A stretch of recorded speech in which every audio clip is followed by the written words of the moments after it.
یہ بات ذہن میں رکھیں کہ توفیقات اس کی جانب سے ہوتی ہیں، تو اس سے ہمیشہ توفیق مانگے کہ اللہ اپنے حضور جھکنے کی توفیق نصیب کرے۔ اس سے بڑا بدبخت نہیں ہے جو اللہ کی حضور جھکنا بھی نہیں جانتا۔ فجر کی اذان ہو رہی ہے اور وہ سو رہا ہے، ظہر گزر گئی کھیل کود پہ لگا ہے، عصر گزر گئی وہ اپنے کاروبار میں ملوث، مغرب عشاء گزر گئی اس کو خبر بھی نہیں، 5 نمازیں 5 اوقات میں گزر گئی اور اس کا سارا وقت غفلت میں گزر گیا۔ کیسے چین کی نیند آ گئی، کیسا مسلمان ہے، کیسا کلمہ گو ہے۔ اللہ کی حضور سجدہ ریزی کی سارا دن توفیق نصیب نہیں، پھر اگلا دن بھی یوں گزر گیا، زندگیاں گزر جاتی ہیں، توفیق سجدہ نصیب نہیں ہوتی۔ اس شخص سے بڑا بدبخت کوئی نہیں جس کو اللہ کی حضور جھکنا نصیب نہیں ہوتا۔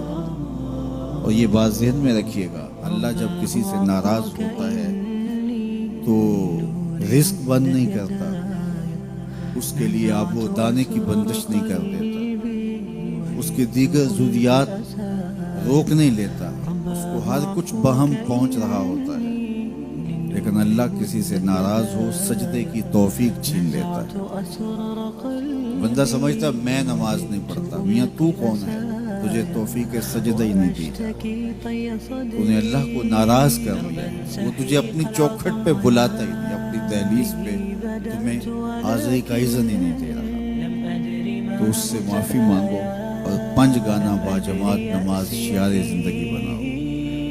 اللہ کے محبوب علیہ السلام نے ارشاد فرمایا، حضرت انس رضی اللہ تعالی عنہ کی مرویات سے ہے، صحیح بخاری میں یہ حدیث موجود ہے کہ آقا کریم نے ارشاد فرمایا، ان احدکم اذا صلی ینادی ربہ، تم میں سے جب کوئی شخص نماز پڑھتا ہے تو وہ اپنے رب سے سرگوشیاں کر رہا ہوتا ہے، یہ اپنے رب سے ہم کلام ہونا۔ حضرت سہل بن عبداللہ تستری کسی جنگل میں رہتے تھے، کچھ لوگ انہیں ملنے گئے تو کسی نے پوچھا واپسی پہ کہ حضرت یہاں تنہائی میں دن اور راتیں کیسے کاٹتے ہو؟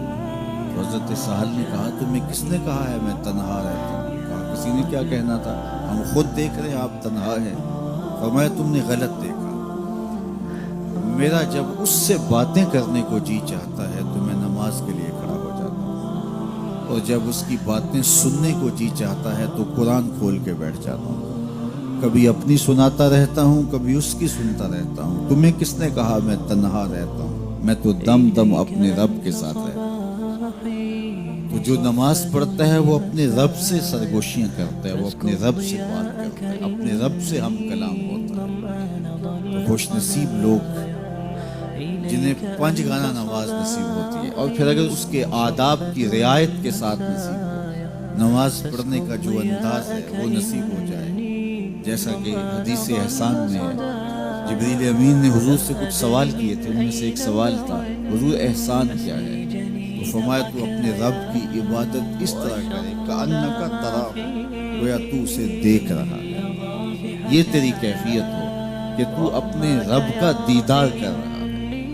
اللہ اکبر۔ حضرت سیدنا علی المرتضیٰ رضی اللہ تعالی عنہ سے کسی نے پوچھا کہ جس رب کی عبادت کرتے ہو کبھی اس کو دیکھا بھی ہے، کبھی اس کیفیت سے بھی گزرے؟ تو فرمایا لم اعبد ربا لم اراہ، جب تک دیکھتا نہیں سجدہ ہی نہیں کرتا۔